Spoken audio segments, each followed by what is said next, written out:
নিশা অহা এজাক মুষলধাৰ বৰষুণ আৰু তাৰ পিছতে গুৱাহাটী মহানগৰীৰ এয়া ২৭ নং ৰাষ্ট্ৰীয় ঘাইপথ। আমি ২৭ নং ৰাষ্ট্ৰীয় ঘাইপথৰ পৰিৱেশ দেখুৱাইছো আমি।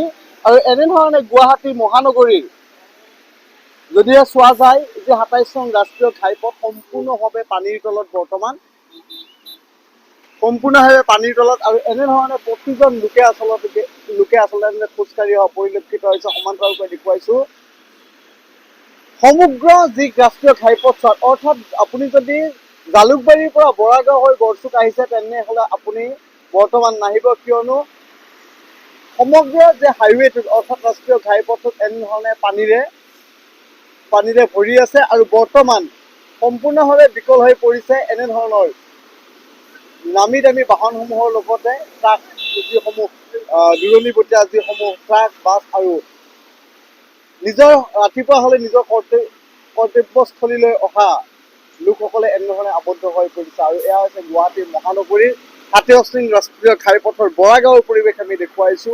সমগ্ৰ বৰাগাঁৱৰ পৰা আচলতে যদি চোৱা যায় তেতেলীয়াৰ পৰা গড়চুকলৈ আচলতে এনেধৰণে যথেষ্ট পানী। ৰাষ্ট্ৰীয় ঘাইপথত এনেধৰণে কিছু বাহন বিকল হৈ থকা পৰিলক্ষিত হৈছে আৰু সমগ্ৰ হাইৱেটোত আচলতে পানী আৰু পানী। এনেধৰণে দোকানসমূহৰ ভিতৰলৈকে পানী সোমাই গৈছে। আৰু যদি দেখুৱাও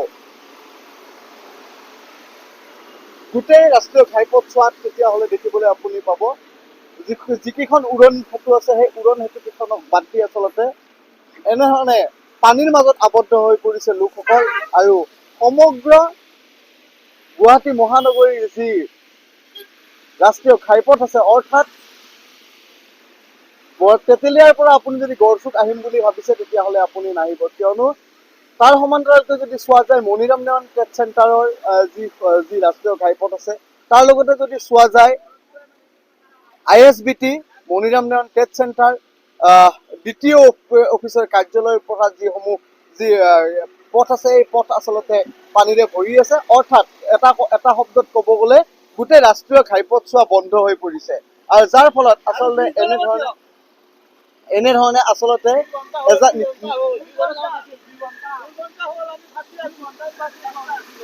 প্ৰায় ২ ঘণ্টা ধৰি এইসকল লোকে এনেদৰে পানীত আবদ্ধ হৈ আছে বুলি ইতিমধ্যে কৈ গৈছে। এয়া হৈছে গুৱাহাটী মহানগৰীৰ যি ২৭ নং ৰাষ্ট্ৰীয় ঘাইপথ। আৰু সমগ্ৰ পথছোৱাতে আপুনি যদি চাই কি নালাপাৰা, কি গড়চুক, কি বৰাগাঁও, কি জালুকবাৰী, গোটেই সমগ্ৰ পথছোৱাতে আচলতে দুয়োকাষে পানী আৰু পানী।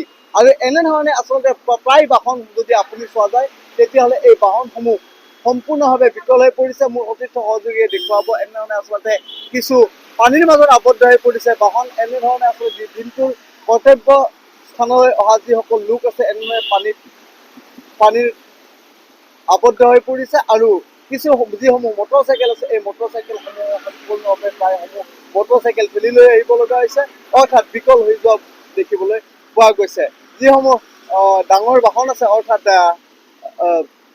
কমাৰ্চিয়েল ভেহিকেল আছে, সেইসমূহ বাহন কিন্তু এখন দুখনকৈ পাৰ হৈছে, যদিও সৰু বাহনসমূহ আচলতে প্ৰায়সমূহ বাহনেই বিকল হৈ পৰিছে।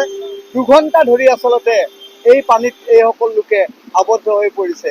নিশা অহা এজাক মুষলধাৰ বৰষুণ আৰু তাৰপিছতে এক অবৰ্ণনীয় পৰিৱেশ গুৱাহাটী মহানগৰীৰ ২৭ নং ৰাষ্ট্ৰীয় ঘাইপথত যেন সাগৰ সদৃশ হোৱা পৰিলক্ষিত হৈছে। আৰু এজন লোক আচলতে তেওঁ সম্পূৰ্ণভাৱে পানীত আবদ্ধ হৈ আছে। এয়া দেখুৱাইছো গুৱাহাটী মহানগৰীৰ গড়চুকৰ পৰিৱেশ। গড়চুকতো এবুকু পৰ্যন্ত পানী, অৰ্থাৎ সাগৰ সদৃশ পৰিৱেশে বিৰাজ কৰিছে গড়চুকৰ ৰাষ্ট্ৰীয় ঘাইপথত।